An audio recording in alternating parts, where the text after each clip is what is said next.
Breaking news. The Washington Commanders have reached an extension with one of its players. The bad news is it's not the players a lot of you would prefer. This is not a Terry McLaurin extension video. We just reached a 1-year deal with safety special teams ace Percy Butler, as the great Louis T calls him. Percival, let's talk about this extension and the outlook of Washington safety room in 2025. Let's get active.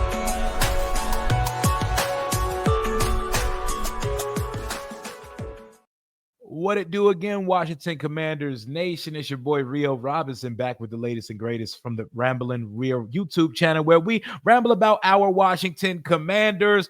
Washington, per Tom Pelissero, has agreed to terms on a 1-year extension with safety Percy Butler, locking up a special team standout, which is going to immediately draw a negative reaction from a lot of fans, because they're going to say, this ain't the Terry deal. Hashtag pay Terry. Y'all clearly got the phones working. Listen, guys, peanuts to an elephant. A Percy Butler deal is going to be very minimal compensation. It's not going to be much money at all. It's so little that there is no contract amount even listed in Tom Pelissero's post. It's going to be probably less than what Von Miller got. Yes, it's going to be less than what Von Miller got. But I'm looking at what Will Harris's contract is. Will Harris is our starting free agent safety that we picked up to replace Jeremy Chin this year. He got a 2-year, $8 million deal for $4 million a season. So I would imagine that Percy Butler's deal is going to be significantly less. Per Grant Paulson, his reaction to it is, Percy is a 25-year-old former fourth-round pick.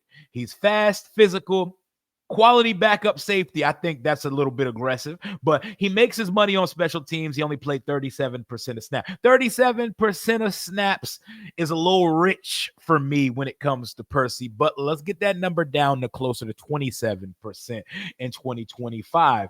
But this is a 4.36 guy. If you watch this channel, if you're not new to the channel, or if you are new to the channel, I've always said it. Percy Butler has crackhead speed. He has get away from the cop speed, not just run away from the cop speed. He has escapability, 4.36 speed with like a 1.46 10-yard split on his 40-yard dash. The problem with Percy Butler is he gets from point A to point B, but he doesn't take the most advantageous route to doing so. He takes horrible angles. He's late. He's not instinctive. He's just running around with uncontrolled speed with his hair cut off. That's why special teams works for Percy Butler, because he can just be fast as shit and run, find ball, locate ball, hit, tackle. You know, he's forced a fumble in his career. He's recovered a fumble in his career, but nothing statistically on the defensive side of the ball is going to stand out for you. And that is why we're not going to spend 10 minutes talking about Percy Butler, because that would be a waste of all of our time here. We're going to talk about the outlook for Washington safety room in the year of 2025. Washington kept 6 safeties last year, 2 of which are no longer on the football team. Last year's first initial 53, it was Jeremy Chin and Quan Martin starting, Jeremy Reeves, who just got extended this offseason, Percy Butler, who just got extended today, Tyler Owens, the undrafted free agent, and former fan favorite Derek Gotcha Forrest out of Cincinnati, who is no longer with the football team. So considering we keep 6, Will Harris will be the Jeremy Chin replacement. Defoe is no longer here. There is one spot opened up for who is going to join Jartavius Quan Martin, Will Harris, Jeremy Reeves, Percy Butler, and Tyler Owens on this team.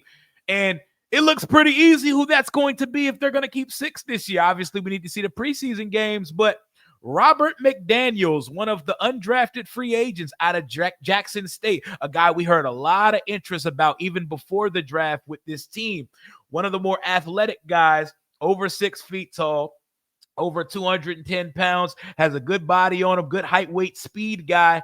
I imagine he's the guy we're thinking about keeping as the sixth safety. I know fans are going to say, with no other safeties in the building, how in the hell is Gabe Taylor not one of the guys? We all love the guy. We love Sean Taylor. I think it's time to let that go.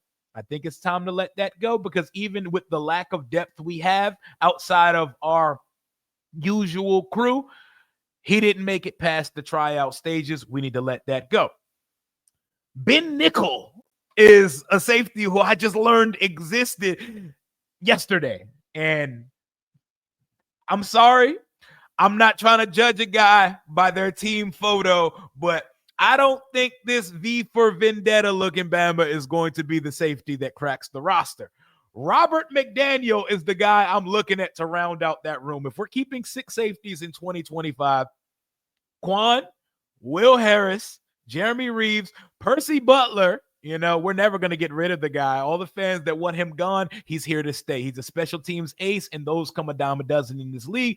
You lock them up, you pay them the peanuts that they are owed, and you keep it pushing, and that has nothing to do with a Terry McLaurin extension. Robert McDaniel and Ben Nickel are the two guys listed as the last two fighting for the scraps of the last safety spot here. I'm sorry, Ben Nickel, that does not inspire me. That does not look. Both of their numbers are super ass, by the way. Like, Robert McDaniel got the Chris Cooley number 47. If he makes the final roster, get him something that starts with a 2 or 3, guys, because good God, 47 looks crazy. He looks like a young career Quentin Dunbar. And Quentin Dunbar looked crazy in 47. He hopped in 23 as soon as he could get there. And as you know, hashtag numbers matter on this side. The guy who shakes up the safety room is this guy, undrafted free agent Tyler Owens. Tyler Owens is a person that you want to find every way to put on the football field. He's someone, though, that it may be a hard time in finding a full-time spot for, because he looks like, out of the two, he would be more of a strong safety, but he moves more like a free safety. But he may not be pigeonholed into either spot. They got him out there playing nickel and all type of sub-package type positions. That's a guy you want on the field, because he has demon sideline to sideline speed. That's a 10.0 relative athletic score type of guy. If he can stay healthy, I would love to see Dan Quinn and Joe Witt Jr. find a spot for him. And per Joe Witt Jr., they also extended Jeremy Reeves. They would like to add on to his role on the defensive side. We know Jeremy Reeves is our Matthew Slater special teams extraordinaire.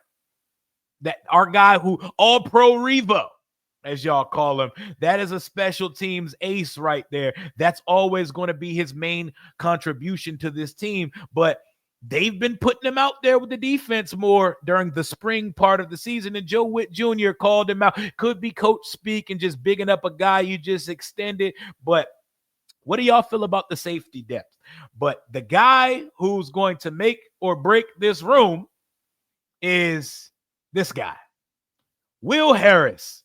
Will Harris coming on and thriving here is going to be like the cherry on top of the secondary, because I think we can all agree that the cornerback room is going to be one of the team's strengths going forward. If we keep a healthy Lattimore with the hamstring on the bone this year, Amos, Mikey Sanders still, Igbenogany and Jonathan Jones in depth rotational roles, corner is going to be one of our strengths on this team. If Will Harris comes in and at minimum can give us Jeremy Chinn light contribution and just be better in coverage, because Lord knows Jeremy Chinn got dotted up for a touchdown 10, 11 times last year. If Will Harris can just be a solid but better in coverage version of Jeremy Chinn, we are good to go, because Quan Martin is ascending. Quan Martin is turning into a very fine safety. Forced 3 fumbles last year, had a pick and 3 passes deflection, but the pick he caught in the divisional round of the playoffs was like our official, we are beating these boys tonight moment. Like the Quan pick 6, it went from a shootout to No, we are here to step on throats tonight. We are here to put these boys in the ground because they are planning an NFC championship at home. They wives already had their NFC championship outfits made by Christian Uchek picked out already. They were planning to party all over Motown, and Quan Martin's interception set the tone of hell no, it's not happening. Quan Martin also set the tone in his lone pick of 2024 when he caught the pick on the first drive of the game for Michael Penix Jr. So you heard what Joe Witt had to say about Quan Martin earlier this offseason. And that's a guy who played through injury, gritty, and he's only getting better. They've asked a lot out of Quan Martin since we drafted him. Like I mentioned earlier with Sam Cosmi on the training camp update video, Quan Martin also, he's the only bright spot of that nasty 2023 draft class of the Washington Commanders. I'm not trying to stroll back down memory lane, y'all. I don't know about y'all, but the 2023 Washington Commanders draft class is nasty. And Quan Martin happened to be one of the few hits from it. And man, hold on, I got to pull this up on screen for y'all to see it real quick because that was nasty work. There's a reason why we had to start over from scratch. We had to wipe that draft class. Like I'm about to put it up on the screen, and you might get a little sick. You might get a little sick to your stomach seeing it in all its glory. But we gotta live through this one more time before I get out of here. I ain't gonna wrap y'all up too long. We're just talking about the safety class. And let me know in the comments what y'all think of Washington's safety class for 2025 and what you would change, what you would add to it, and what your confidence level is. Look at this nasty ass draft class. Emmanuel Forbes, bust. Ricky Stromberg, bust, gone. Braden Daniels, get him on the DC Defenders. KJ Henry got a ring and did nothing to participate in that motherfucker. Ever since we waived him, he's been on 2 or 3 rosters, and he's already been waived after they let him get his Super Bowl ring the other day and waived him right after that. C-Rod is the ultimate temp worker. You ever had a temp job? You ever work temp security or something? Stay by the phone. We'll call you when we need you. He's not a permanent roster guy, but he's a fine little depth piece in case you lose a running back. Andre Jones Jr., the jury is still out, but probably never going to be an NFL starter. So, bust, starter, bust, temp worker, rotational end of roster guy. That is a disgusting draft class. But I'm going to leave Ronald Eugene Rivera alone because it was this draft class that helped cement Washington, Adam Peters, Jaden Daniels in a fresh start and facelift. And now we are in Super Bowl contention in year 2 of the new regime here in DC. Give me your 2025 Washington Commanders safety room and do not include Ben Nickel in that shit when you put it in the comments. That's all I got for right now. Congratulations, Percy Butler, on your 1-year extension. Don't know the contract terms. Don't really care. Still waiting to hear on Terry McLaurin getting his deal done sometime this season. Hell to the Washington Commanders. Bleed burgundy and golden to the death of you. Make sure y'all watch Commanders Kings tonight at 9 p.m. Eastern Standard Time. Commander Rio is